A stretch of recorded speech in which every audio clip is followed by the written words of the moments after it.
Табиғи газ.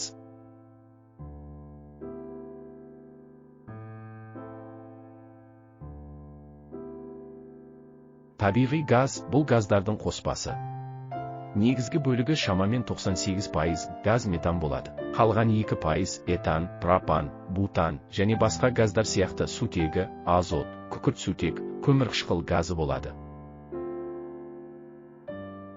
Газ жер қойнауында жануарлардан алынатын органикалық заттардан, яғни ұзақ уақыт өмір сүрген организмдердің шөгінділерінен жоғары қысым мен температураның әсерінен пайда болды.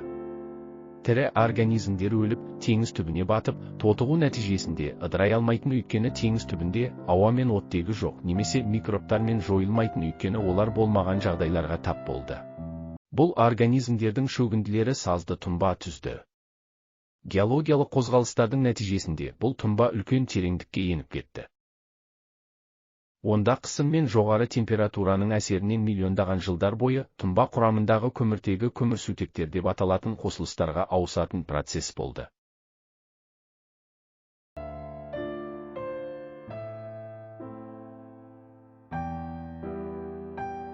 Табиғи газды жер астынан алу үшін ұңғыма бұрғыланады және оған құбыр орнатылады. Ұңғымадан табиғи газ құбыры арқылы компрессорлық станцияға жіберіледі. Компрессорлық станцияға кіреберісте табиғи газ шаң жинағыштарға түседі. Онда оны механикалық қосындылардан және ылғалдан, су, конденсаттан тазарту жүреді. Содан кейін тазартылған табиғи газ құбырлар арқылы газды сығымдау және оның қысымының жоғарылауы жүретін газ айдау қондырғыларына түседі. Газ айдау агрегаттарынан кейін табиғи газ ауаны салқындату аппараттарында салқындатылады. Содан кейін келесі компрессорлық станцияға газ құбырына жіберіледі. Көптеген километрлер бойы газ құбырындағы табиғи газ қысымы біртіндеп төмендейді.